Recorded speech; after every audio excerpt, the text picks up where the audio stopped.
The early 1900s saw major advances in transport technology.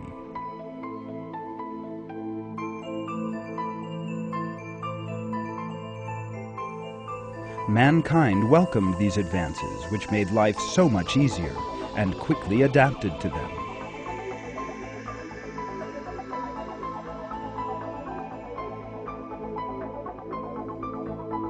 Less than a century later, jets, high-speed trains, and smart cars have all become part of our lives.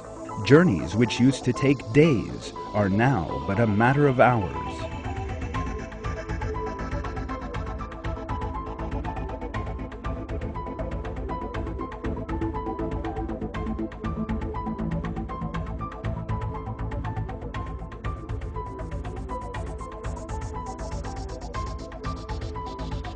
The advances in technology are not limited to modern means of transport.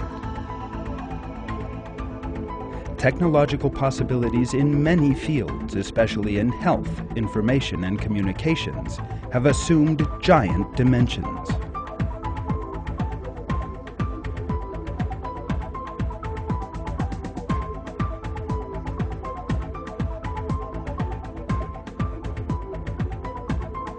The technology which surrounds all aspects of our lives has made them easier and faster, and has therefore brought with it comfort and time savings.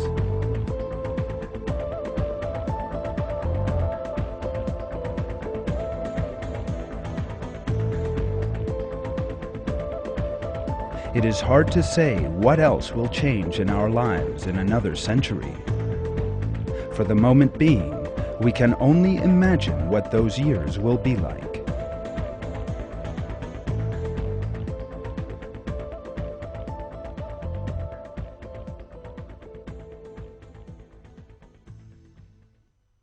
In many people's view, the modern buildings they live in, the cars they drive, computers, televisions, and all the other countless products of technology are entirely man-made.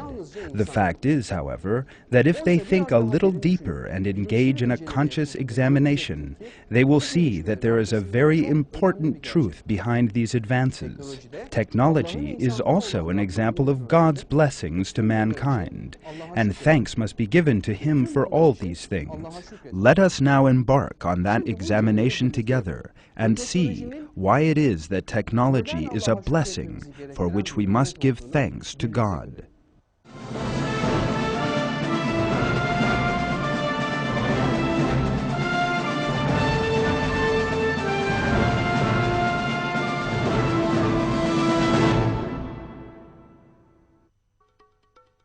One substance we use together with technology occupies a particularly important place in our lives, and what is more, it is an incomparable substance: glass. From the time it was first discovered to the present day, the varieties of glass have constantly increased, and as its range of uses has broadened, it has become an indispensable consumer commodity. This important substance is used in the construction, automotive, drinks, food, pharmaceutical, electrical, electronic, and a great many other sectors. Glass occupies a state between solid and liquid.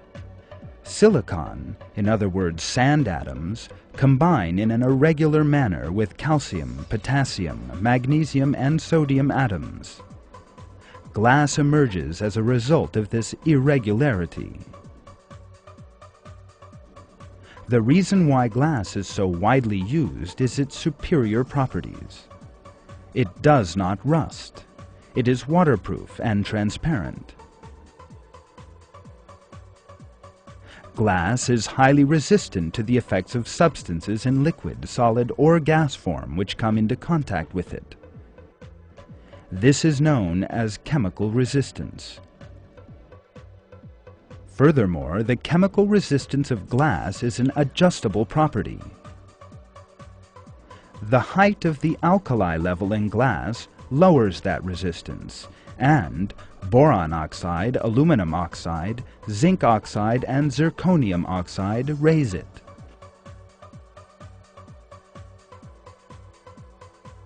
Thanks to this property, a great many corrosive and destructive chemicals can be stored in glass containers.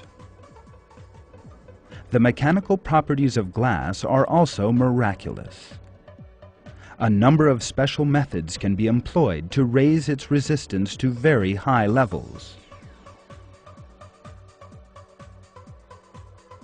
Toughened glass is remarkably resistant.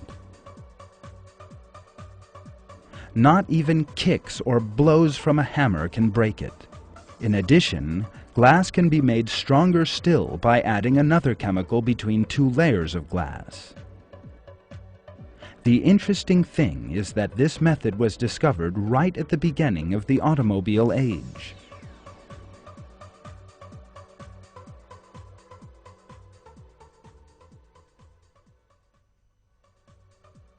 The discovery of reliable glass took place just when it was most needed, in the age of the motorized vehicle.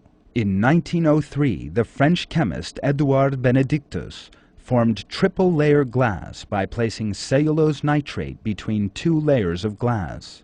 His discovery began to be employed in car windscreens in the 1920s and to be seriously reproduced in the automotive industry.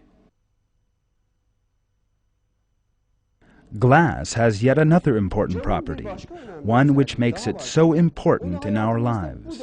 Its raw materials are plentiful and easy to find. Had God so wished, those raw materials could have been as rare as gold or diamonds. In that event, we would have been unable to make as much use of it as we do. Just like iron and fire, glass has also been created for human beings and placed at their disposal.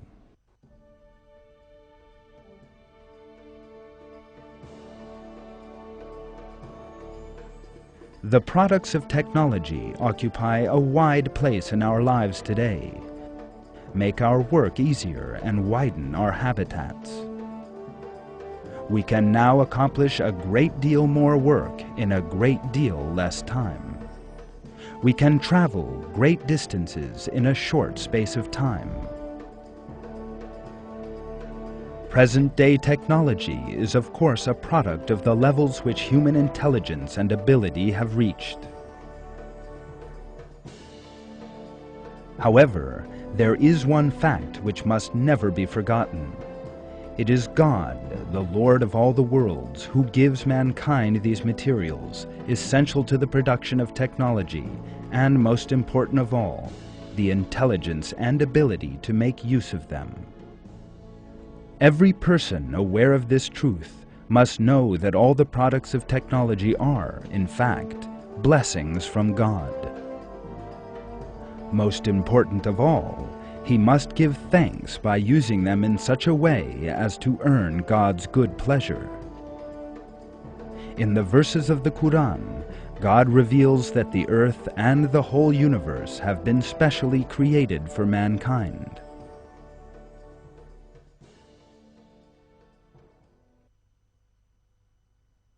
It is God who has made the seas subservient to you, so that the ships sail on it at His command, enabling you to seek His bounty, so that hopefully you will be thankful. And He has made everything in the heavens and everything on the earth subservient to you. It is all from Him. There are certainly signs in that for people who reflect.